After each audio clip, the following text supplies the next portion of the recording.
O projeto De Olho no Telão está de volta e hoje temos a alegria, o prazer de conversar com Marcelino Carvalho de Brito, poeta, escritor, contista. Veio lá do sertão pernambucano, Arco Verde, e vai falar pra gente, contar muita história sobre seus livros e falar do bonito bebedouro.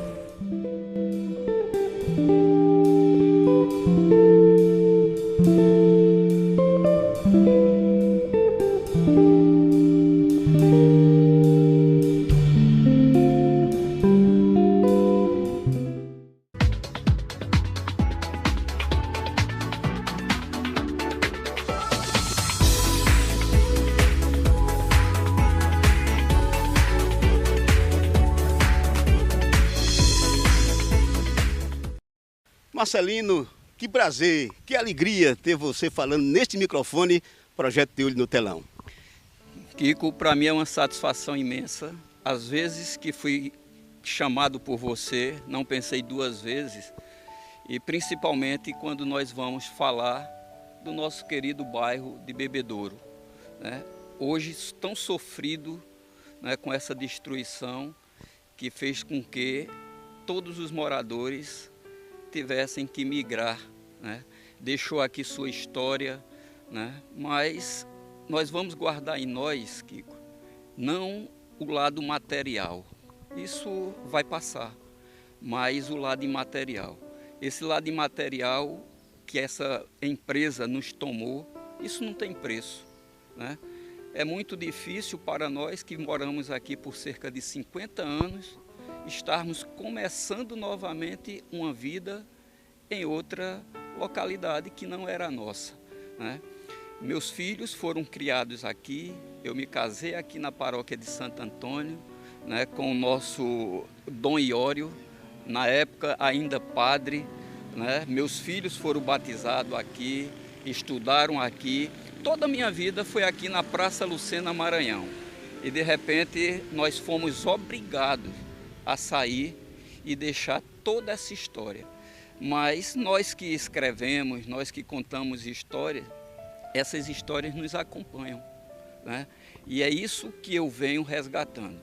Talvez as edificações irão cair, como nós estamos vendo aqui, mas na mente daquele morador mais antigo, na mente da história de Bebedouro, esse bairro de ilustres, com certeza isso irá ficar como não vem deixando de estar na minha vida.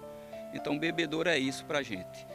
Vai se passar toda essa situação, mas sua história bonita vai ficar. E para mim é uma alegria estar falando com um amigo, com sua equipe, relatando e deixando para a história o que é bom, o que é Bebedouro para nós, filhos seus. Marcelino, você vem de uma família de escritores. Como começou essa aptidão pela leitura, pela poesia?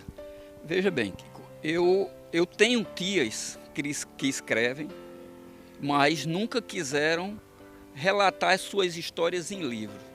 E eu fui crescendo ali, ouvindo essas tias contar história.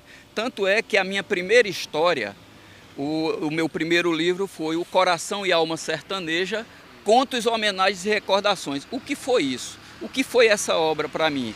Isso foi uma obra, uma autobiografia minha, onde eu falo dessas pessoas que ainda hoje nós temos a alegria de ter, a grande maioria na nossa vida, que são os tios, que foram avós, que foram pais, pessoas que foram inseridas na nossa vida assim e que nós trazemos isso como uma fonte de recordação para contar para as nossas gerações. Então assim, eu tinha um avô, Kiko, que era chefe de estação, chamado Marcelino, na estação aqui de Bebedouro, né? Esse Marcelino, nós tivemos em nossa casa 9 Marcelinos, né? Eu sou o primeiro dos netos. Meu avô Marcelino era tão bom que seus filhos quiseram ter os seus Marcelinos também. E eu não fui diferente, eu tenho um filho Marcelino e tenho um neto Marcelino, né? E ele tinha um amigo chamado Joaquim de Araújo. sabe, que nós conhecíamos ele por Seu Quinca, era aquele amigo fiel. Esse Seu Quinca, ele foi um grande dono de fazendas de sítio, que infelizmente ele foi passado para trás com a crueldade de um sobrinho que tomou tudo que ele tinha. Ele era analfabeto. E ele morava vizinho à casa do meu avô, que terminou praticamente adotado por meu avô. Ele almoçava, tomava café lá, e ele foi um grande amigo da família. E meu avô, lá em Arco Verde, já morando em Arco Verde, ficava sentado com o seu Joaquim Araújo, com o seu Quinca, na entrada de casa, e eu, aos meus 8 anos, 9 anos, já perambulava ali pela cidade de Arco Verde. E eu sempre fui curioso. E o escritor, hoje eu digo que sou escritor graças a isso. Eu via aquelas histórias que tinha ali em Arco Verde, na feira, né, nos mercados. E quando eu voltava, meu avô dizia: Quinca, lá vem o jornalista. E seu Joaquim Araújo dizia: Marcelino, conta o que tu visse. E ali minhas histórias iam surgindo. Aí meu avô olhava para ele e dizia: tá vendo, Quinca? Esse menino sabe de tudo. Então ali ele já estava me predestinando a escrever. E nisso, Kiko, eu fui guardando histórias.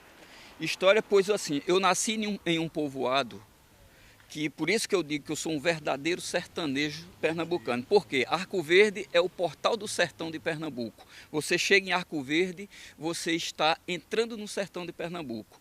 E eu venho de um povoado chamado Ipojuca, que é 18 quilômetros subindo a serra, e esse povoado foi ali construído graças às fazendas, os sitiantes. Meu avô era um fazendeiro da Fazenda Quixaba, onde eu relato nas minhas histórias sobre a Fazenda Quixaba. E depois de algum tempo, com a seca, infelizmente meu pai, que herdou essa fazenda, ele teve que sair, ele teve que migrar, né, como muitos sertanejos que acontece isso. Tanto é que eu fiz para esse livro uma história sobre o retirante, e eu falo daquele retirante urbano, fazendo uma homenagem também a meu pai, que de lá nós fomos para Brasília, né, passou algum tempo em Brasília, isso nos anos 60, depois ele voltou para Arco Verde, nós tivemos que sair novamente de Arco Verde e fomos para o Amazonas, quando estava se construindo a Transamazônica. Rapaz, foi longe, viu? Fomos longe. Meu pai tinha isso, esse êxodo, sabe? Ele gostava de fazer isso buscando o sustento da família. E depois, em 75, meu pai teve um câncer. E esse câncer fez com que tivéssemos que voltar. Só que era interessante, Kiko. Meu pai, quando estava sentado lá na casa, lá na nossa casa em Manaus, ele tinha um hábito de botar a mão assim para cima. E eu, menino, eu com 10 anos, 11 anos, ele começava a cantar Assum Preto ou Serrota Agudo, de Luiz Gonzaga. Isso lembra o sertão. Isso nós sabíamos. Hoje eu tenho certeza que ele estava com saudade do sertão. E eu fui um dos filhos que trouxe isso comigo. Eu estou falando com você e estou relembrando meu pai. Né? E no dia 11 de abril de 1975, eu estava prestes a completar 12 anos de idade. E isso era véspera de meu pai viajar para o Recife para fazer uma cirurgia do câncer. E eu tinha certeza que ele também inclusive tinha essa certeza que ele não voltaria. Porque eu fui passando perto à cama dele, Kiko. Eu estou falando com você e vendo essa cena do menino de 11 anos, quando ele olhou para mim, como um bom sertanejo, ele fez: cabra, deita aqui. Meu irmão já estava deitado ao lado dele, e ele disse: olha, eu estou viajando amanhã para o Recife para fazer uma cirurgia. E se eu não voltar, vocês serão os homens da casa. Tomem conta da sua irmã, das suas irmãs. E isso me trouxe a responsabilidade. Tanto é que, infelizmente, no dia 29 de abril, meu pai faleceu. Foi um câncer assim de pulmão, muito rápido. Meu pai não bebia, meu pai não fumava, mas, infelizmente, teve esse câncer de pulmão. E ali, depois de muito tempo, eu fui crescendo. Foi quando nós viemos, com 3 anos depois, para Maceió. Especificamente, morar em Bebedouro. Porque minha irmã mais velha já morava aqui, já era casada e morava aqui.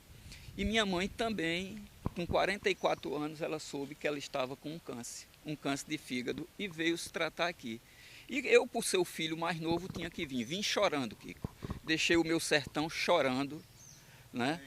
E hoje, se eu tivesse de sair daqui, eu ia sair chorando. como a gente vem chorando por tudo isso que está acontecendo em Bebedouro. Então essa é a minha história. E daí nasceu a vontade, Kiko, de escrever. Eu fui guardando relatos em 2003, 2004. Eu comecei escrevendo e guardando. Esse meu primeiro livro, que foi O Coração e Alma Sertaneja, eu passei 11 anos para editar. Mas em 2004 eu tive a alegria, a felicidade, eu era gerente de uma grande rede de farmácia, onde passei 30 anos nessa rede de farmácia, né? E um cliente nosso, que eu tive a alegria de conhecê-lo, chamado Noaldo Dantas. Noaldo Dantas, ele foi jornalista de Campina Grande, veio para Maceió e adotou Maceió como a sua morada, como eu fiz. E eu aplicando injeção nele, Kiko. Numa quinta-feira, ele começou declamando um poema chamado O Dia que Deus Criou Alagoas, e aquilo me fascinou. E quando eu terminei de aplicar a injeção nele, eu perguntei: o senhor é escritor, é poeta? Ele disse: eu faço meus versinhos com a maior simplicidade. Eu só fui saber realmente quem era ele depois. Eu disse: o senhor para a semana vai estar aqui. Eu comecei escrevendo sobre um povoado que eu vivi durante muito tempo, que chamava Mimoso, que meu avô foi chefe de estação, e ele fica entre Pesqueira e Arco Verde. O senhor teria condição de ver esse minha história? Aí ele disse: mas claro, traga. E na quinta-feira da outra semana ele voltou, eu já estava lá com a historinha minha, que foi a minha primeira história, Mimosa, Mimoso. E ele leu, ele parou, eu disse: eu acho que ele não gostou. Fiquei com aquilo, sabe? E quando ele terminou, ele olhou para mim e disse: meu jovem, você tem futuro. Continue. Já foi um incentivo. E eu digo sempre nas minhas entrevistas que o Noaldo Dantas, ele foi esse impulsionador da gente relatar essas nossas histórias. E nasceu O Coração e Alma Sertaneja. Né? Não, o primeiro. O primeiro, que foi lançado em 2017. E nessa pandemia, em 2017, eu comecei escrevendo o segundo, que foi o Reflexões de um Contador de História. Né? Então, assim, eu digo que a questão da poesia na minha vida, ela foi um tropeço que eu dei nas linhas dos meus contos do Coração e Alma Sertaneja. Até então eu só achava que eu era um escritor.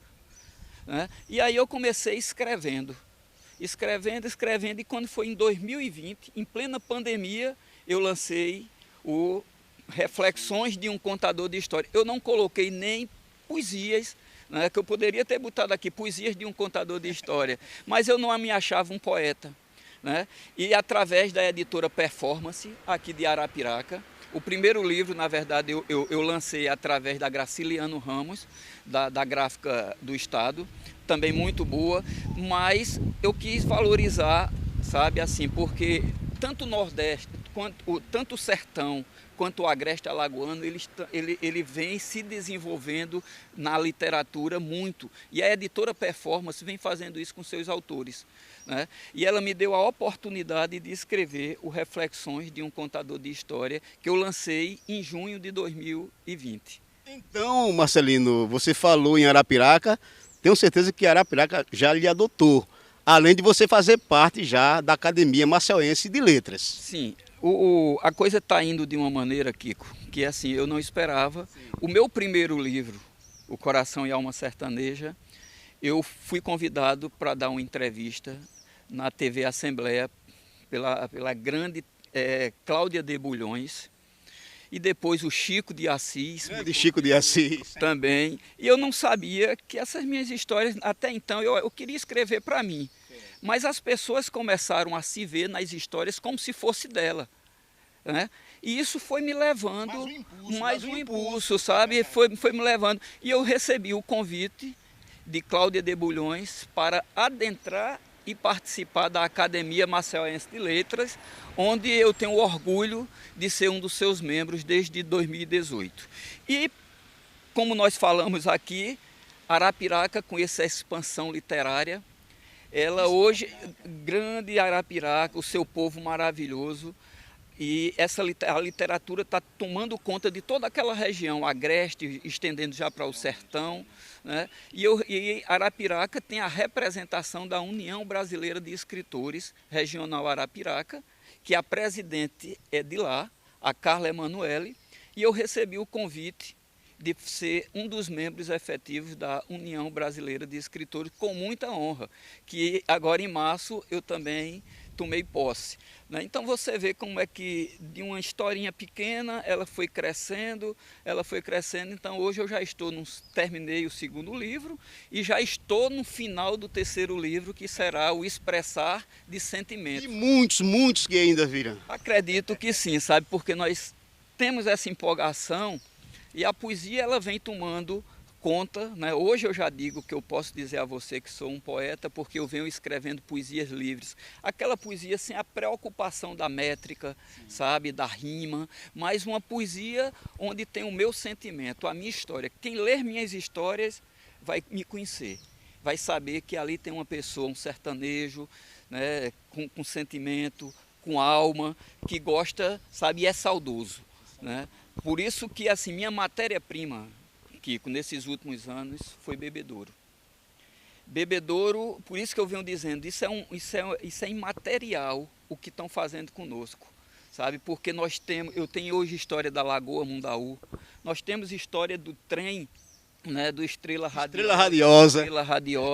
Nós temos histórias do próprio bairro de Bebedouro desde 1816, quando começou Bebedouro se evoluindo com a vinda dos portugueses para cá. Que passavam, né, por aqui. Que passava por aqui. Na verdade, para você ter uma ideia, Kiko, em 1835, essa ponte foi construída com um grande intuito, porque as pessoas que chegavam à capital, Maceió, elas vinham pela ladeira da Xande Bebedouro.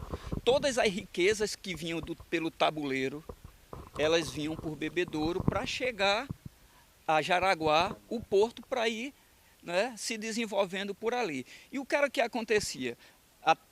Nessa época, a Lagoa Mundaú, que naquela época era a Lagoa do Norte, né, do Vale do Mundaú, né, ela vinha até aqui a estação. Essa região do Flechal de Baixo nada existia, a não ser lagoa. Aqui era um grande porto, Isso né? aqui era um grande porto e aqui tinha as canoas, chegava as pessoas com seus burrinhos, aqueles tropeiros, para dar água aqui, daí os viajantes. E aqui tinha ao redor dessa região, eram vários restaurantes, onde eles ali comiam a buchada, eles comiam cuscuz, ele tomava o leite quente, alimentava seus animais. Um momento do descanso. Um momento de descanso para eles e para os burrinhos, né? E dali eles seguiam até o porto de Jaraguá. Jacinto Leite, ele foi um dos pioneiros em trazer água para Maceió, tirando aí do Padipinho, né, ali de Juvenópolis, pelo Riacho do Silva, e ganhando a concessão e Maceió tendo água.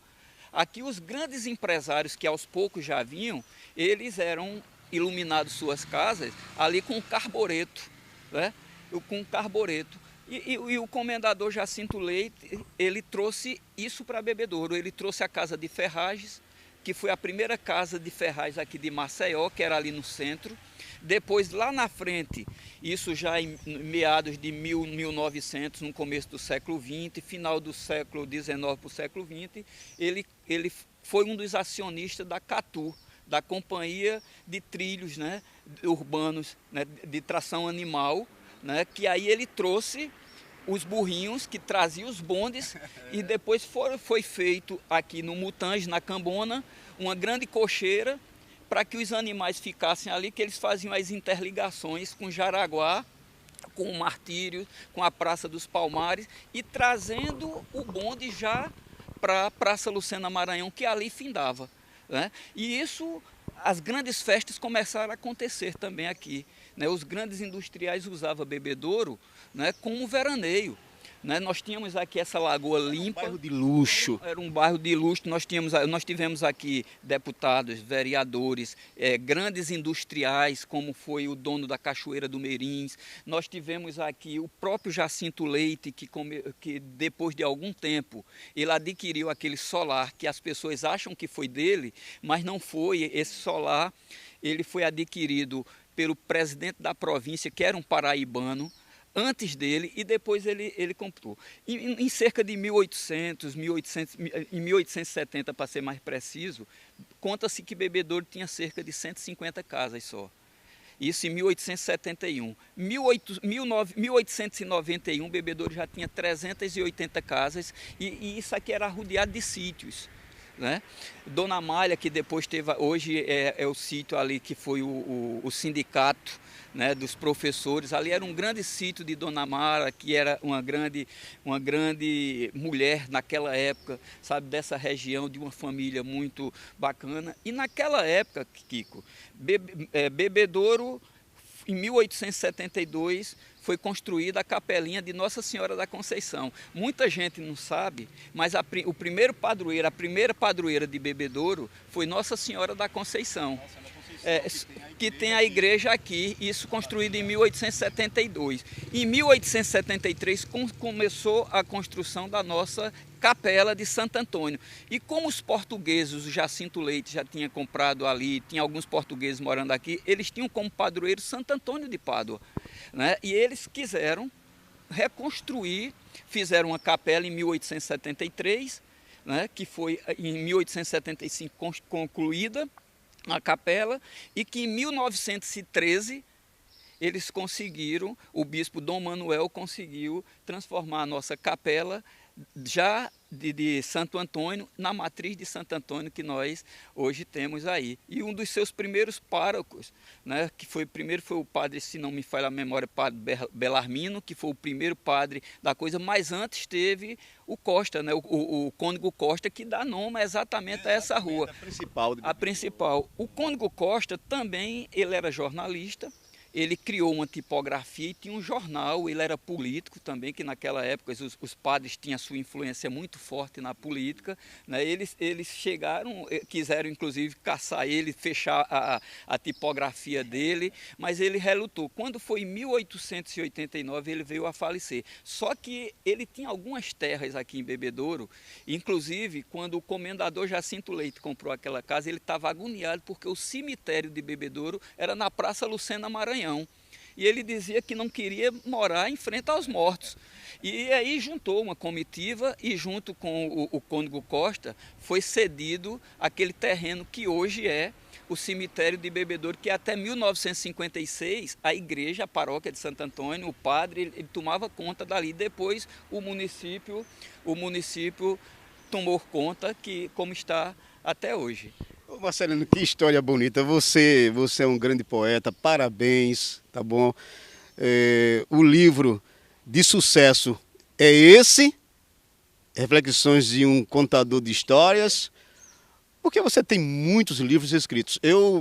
Você falou em contos, eu quero até saber do amigo, do poeta Marcelino, qual a diferença da poesia para contos. Porque quando os meus garotos pequenos, viu, Genildo e Marcinho, o meu cinegrafista e fotógrafo, eu contava muitas histórias para os meus meninos. Até hoje, eles, pai, a gente lembra quando o senhor contava aquela história do turco, que era um homem que morava na mata e todo mundo tinha medo do turco, né? Os animais, aquilo outro. Aí, eu digo, minha filha, realmente, meu filho, contava para vocês. O conto tem esse lado bom. Agora, qual a diferença da poesia para o conto? O conto, como a própria palavra já diz, ela vem de uma história, né? É um conto, né? Que ali você destrincha toda uma história, né? E você continua a contar aquela história. Existe aquelas histórias, no caso o meu, é história com H, né? Porque é aquelas histórias vividas, reais, que realmente aconteceu, e tem as histórias das carochinhas, que é a história com que é essas histórias que a gente ouve por aí, né? Na coisa. Já a poesia, Kiko, eu fiz uma opção da poesia livre. Existe a poesia, ela tem toda uma métrica, toda uma maneira de você escrever ela, de você narrar ela. E existem os grandes poetas que eles levam, os repentistas, eles gostam das cestilhas, né, daquelas coisas bem ordenadas, né, que ali. Então isso é a poesia. Só que tem pessoas que dizem, não, mas eu não sou poeta. E depois da gente estar envolvido, a gente começa vendo que cada um de nós temos em nós um poeta. Nós somos um poeta, porque a poesia nada mais é do que você colocar para fora os seus sentimentos, né? Quando você está escrevendo alguma coisa que você bota ali, né, o seu sentimento aflorando e as pessoas sentem, isso é poesia. Quando a gente olha para um bairro como Bebedouro, né, que cheio de histórias e a gente joga o nosso sentimento ali, isso é poesia. Aí eu posso fazer ao mesmo tempo uma poesia que através de um conto, né? E ali E então eu fiz a opção de ter essa poesia livre, que me dá liberdade de nos meus contos. Por isso que eu gosto de dizer que eu tropecei nas minhas linhas e caí na poesia, e hoje a gente vem a escrever. Então, assim, poesia é tudo isso que a gente tem como beleza, tudo aquilo que a gente admira. E o conto é uma história que você conta, que alguém vai ver e vai dizer, poxa, realmente que coisa legal. E tem aquelas historinhas, né, que a gente contava lá atrás para os nossos filhos, nossos netos. Tem como resgatar esse momento, o conto, quando o papai e a mamãe se reunia com os filhos em casa para contar as histórias. Tem como resgatar? Ou está muito difícil hoje, Marcelino? Olha, Kiko, o resgate, eu digo até a você assim, ele é necessário. Ele é necessário. A escola, principalmente, independente dela pública ou privada, ela deveria insistir na literatura, sabe? Porque uma criança, ela, se você ler para ela cresce gostando da leitura. Eu tenho passeado aí, digo passear porque para mim é uma aventura muito boa, em algumas escolas há convites, paramos mais por causa dessa pandemia, mas contando como foi a minha história e essa vontade de ler e de escrever, sabe? Mostrando exatamente para essas crianças e para esses adolescentes a importância da leitura. A Biblioteca Pública de Alagoas, ela tem um projeto chamado ProLer, que vez ou outra eu sou convidado e participo, é justamente promovendo a leitura, sabe? Promovendo a leitura. Mas isso a gente não precisa ir muito longe, né? Nós pais, avós, nós temos que sentar com os nossos filhos. Eu gosto de contar muita história. Eu tenho um neto, Kiko, que eu sento com ele para contar minhas histórias. Como eu resgato muito essa história dos meus avós, dos meus pais, dos meus tios, lá atrás, para eles terem noção do que é uma família, sabe? Quando eu termino, alguns deles, ele faz, vai, vô, continua falando da nossa família. Eu vejo que eu ganhei meu dia, sabe? Então, assim, eu retrato essas minhas histórias. Eu gosto de dizer que eu sou um contador de histórias, né? Justamente por isso, sabe? Que eu não me apego demais à questão poética para que se nasça ali um texto. Eu me vejo para contar as minhas histórias, porque a minha intenção é essa. Eu quero que você, quando lê um livro meu, quando o leitor vê uma história, diga, não, eu tenho uma história parecida. E isso vai induzir. Eu acho que isso é bacana e está faltando isso. Está faltando, sabe, Kiko? As pessoas, assim, a própria família, sabe? Eu retrato demais a família porque eu acho que é a célula principal da sociedade. Se você tem um pai e uma mãe bem estruturados, você vai ter um filho estruturado. Eu sempre lembro o grande Papa João Paulo II, hoje santo, quando ele dizia, o futuro da humanidade, ele começa na família, dentro de casa. Então é ali que começa toda uma história, né, para a gente. E assim foi minha história. Marcelino, para a gente fechar essa entrevista maravilhosa, quero que você fale um pouco o que você escreveu de Bebedouro, uma poesia, para a gente fechar com chave de ouro essa entrevista maravilhosa com o poeta Marcelino Carvalho de Brito. Primeiro, eu já gostaria, Kiko, me antecipando, como um bom falador, de agradecer ao amigo por essa oportunidade de falar sobre a literatura. Não do Marcelino, escritor, contista, poeta, do antologista, porque eu já vou na minha 20ª antologia e queria deixar aqui, para aquelas pessoas que querem escrever, o grande caminho hoje são as antologias. O que é a antologia? A antologia é uma junção de vários autores em uma obra só, que isso há 100 anos antes de Cristo já se tinha, né? Os gregos já faziam muito bem isso. E o Nordeste, e principalmente Alagoas ou Agreste, o sertão, vem proporcionando antologias em tudo que é lugar. Você teve a oportunidade de estar na minha residência e você viu quantos livros ali tinha. Ali eu tinha antologia que eu participei com poemas e contos em Palmeira dos Índios, em Arapiraca, em Dourados, no Mato Grosso, e por aí afora, Brasil afora. Então, aquela pessoa que não sabe como é que eu vou escrever, como é que eu vou lançar a minha história, procure nas redes sociais onde estão as antologias, que todo ano ele lança. Vá lá e se inscreva, que aí você vai ver como isso é bom. E isso também, Kiko, vem dando a gente a oportunidade assim, que nos orgulha, porque é um trabalho que a gente vem fazendo de algumas premiações e de alguns títulos. Eu tive a felicidade, a semana passada, de receber o certificado do Lions Clube de Arco Verde, da minha cidade. As pessoas vêm dizendo a mim que eu sou o embaixador de Arco Verde, fora de Arco Verde. E isso eu fico muito feliz, porque eu estou aqui falando com você, mas eu venho falando do meu sertão, eu venho falando da minha Ipujuca, eu venho falando da base, a minha raiz. A sua raiz. Então, aí eu recebi com muita alegria, o presidente, que também é um marcelino, o presidente do Lions Clube Arco Verde, aquela região ali, me deu o título, um certificado, por essas honrarias de falar da minha cidade, como tantos outros, dessas antologias que eu venho participando. E dia 25, agora que passou de julho, eu fui convidado a participar do 10º encontro de escritores que foi realizado na cidade de Pilar, o berço ali de Arthur Ramos, de grandes folcloristas, de grandes artistas, de grandes seres humanos, e o Sérgio Moraes, que é um escritor fantástico de lá também, ele me convidou e foi lançado um tema, na terra de notáveis, grandes escritores natos estão a aparecer. Esse era um tema muito complicado, mas ali em 2 dias eu baixei a cabeça e disse: eu vou participar, e eu tive a felicidade da minha poesia ser premiada. Ela foi premiada nesse encontro, no encontro de Alagoanos, e hoje, assim, aonde esteve, não em comparação tão grande, mas onde pisou na terra de Graciliano Ramos, de Ledo Ivo, de tantos outros, de tantos outros poetas, do próprio Chico de Assis, Então, assim, de tantos outros, eu estou lá.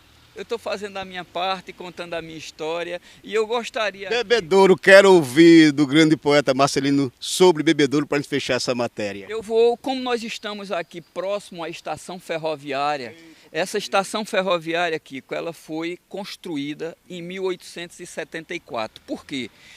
Aqui traziam o açúcar, traziam a madeira, traziam o algodão, isso vinha em canoas, isso vinha em burrinhos, e a partir desse momento, os grandes empreendedores daquela época sentiram a necessidade de construir uma estação, porque daqui seria embarcado o açúcar, para essa região fora daqui de Alagoas. E assim foi. A partir desse momento, houve um grande, ao redor de Bebedouro, com a estação, houve um grande desenvolvimento. E eu não queria deixar... Aqui nós tivemos a alegria, durante muito tempo da minha janela, eu vi o Estrela Radiosa, o trem, ele passando por aqui. Por volta de 5h30, você ainda vê a locomotiva passando por aqui. E eu fiz uma historinha para homenagear o Estrela Radiosa, o trem. Essa história, Kiko, eu peguei o trem na estação central. Antes só tinha, até então, não tinha ainda Jaraguá, que foi depois. Eu peguei essa locomotiva, o Estrela Radiosa, e vim parando em cada... Fui até Lourenço de Albuquerque, depois voltei aqui para Bebedouro. E eu fiz a história que diz o seguinte: lá vem o Estrela Radiosa saindo da central Maceió, cortando no horizonte com destino a Lourenço, no balançar e outro, pessoas a transportar no velho e bom trem. Estação lotada, mercado, Bom Parto, pessoas sobem, pessoas descem, Mutange, Bebedouro, pessoas cansadas, pessoas pensativas, alegres, pessoas atentas às suas paradas. Lá vai o trem, apitando fumegante sobre os trilhos no entardecer do crepúsculo, estrela radiosa beirando a Mundaú, que traz em suas águas seus mistérios, rumando a Sururu de Capote, Goiabeira e Fernão Velho, próximas paradas, ABC, Rio Novo, destino certo, Escola Agrícola, Satuba, parada rápida, lá vai o trem entre os canaviais e o deslumbrar do pôr do sol a perder de vista. Pertinho, o Tinga dos Leões, usina, moendas a todo vapor, Gustavo Paiva, lá vou eu. Já ouço o apito do Estrela Radiosa, seus velhos vagões a deslizarem sobre os trilhos, conduzindo-os com valentia, disputando ainda seu espaço com os modernos veículos leves sobre os trilhos. Lá vai o trem, piuí, piuí, anuncia sua chegada a Rio Largo. Pessoas descem direto e vão ao mercado para garantir a carne fresca. E assim segue sua sina, transportar pessoas, Estrela Radiosa, o trem. Lourenço de Albuquerque, destino final, estação pronta para sua volta. Começa tudo outra vez, destino Maceió. Lá vai o trem, Estrela Radiosa toda faceira, a serviço de um povo sempre alegre, com o dia a dia a labutar. Histórias de muitos sempre a contar. Vendedores, seus produtos gritam. Olha o flau, olha a pipoca, olha a água mineral, dona mulher. E assim faz seu dia, levando para casa o sustento dos trilhos a se orgulhar. O trem já vai partir. O trem já vai partir, grita o condutor. Piuí, piuí, apita na estação o velho e bom trem. Já está partindo, grita mais uma vez o condutor. Partiu! Esse seu trabalho belíssimo que vem lá, como falei no início da entrevista, lá do sertão pernambucano, o menino Marcelino, que hoje já é bastante alagoano. Você fala até que é... Eu sou alabucano. Alabucano. Alagoano, um pouco pernambucano, né, porque eu não posso esquecer exatamente essas raízes. E vou fechar essa matéria, você vai encerrar brilhantemente, mas com o que você postou essa semana, falando de um poeta que passou aqui, mas que ficou seu trabalho brilhante, que foi Guimarães Rosas. E você deixou lá nas redes sociais, captei, vou encerrar falando assim, porque você é gente boa, a nossa equipe é sensacional. É juntos dos bons que a gente fica melhor. É, o Guimarães Rosas dos grandes sertões veredas, né, um mineiro, ele tinha isso, ele deixa muito para nós sertanejo, isso na alma. Eu costumo dizer, Kiko, que eu saí do sertão, mas o sertão não saiu de mim. Eu trago na veia justamente esses grandes poetas, escritores de uma época que nós sabemos que não era fácil, né? Ainda hoje não é fácil você fazer literatura. Imagino naquela época. Hoje nós temos a internet, que nós conseguimos captar várias, né, histórias que nós queremos para nos dar uma luz. Né? Imagine nessa hora. Então, assim, aí você vê um Guimarães Rosa falando um negócio desse, você fica assim maravilhado. É de arrepiar. É de arrepiar, como diz o Matuto. Né? Obrigado, Marcelino. Para mim foi uma satisfação, Kiko. Estou a seu dispor. Né? O momento que você me chamar, eu estou aqui. Minha agenda, ela para a sua equipe, ela vai estar sempre aberta. Muito obrigado, obrigado à equipe, obrigado a todos. Com alegria, com felicidade. É um prazer imenso estar aqui com vocês e principalmente falando desse bairro que gostamos tanto e que está nos dando uma saudade imensa de estar. Eu confesso a você que eu nunca imaginei saindo de Bebedouro. Toda a minha vida foi aqui. E eu já, depois de aposentado, na minha casinha ao lado da igreja de Santo Antônio, você vê, meu vizinho, até isso Deus nos ajudou, era Santo Antônio. Então dá uma tristeza. Hoje eu fui à missa, Kiko, e deu uma tristeza de ver a minha casa deteriorada. Mas Deus é bacana, sabe? Deus está me fazendo reconstruir e recomeçar toda uma vida. E a história de Bebedouro não se acaba com essas casas no chão. Eu não vou deixar jamais que a história de Bebedouro se acabe. Ela vai estar imortalizada e eterna na nossa história. Muito obrigado, grande abraço a todos.